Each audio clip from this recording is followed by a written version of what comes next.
Guys, and welcome to the channel. Today I'm going to show you how you can approve download on your Amazon tablet.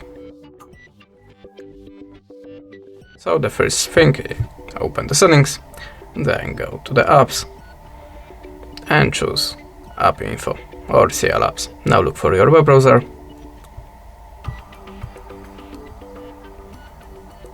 Silk browser, yeah. And now just go to the permissions and enable storage.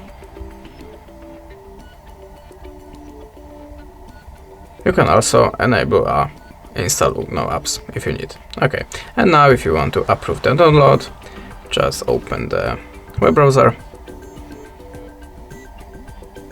click on the file that you want to download, and confirm it by this button. And that's it. Thanks for watching, leave us a subscribe or a comment, and goodbye.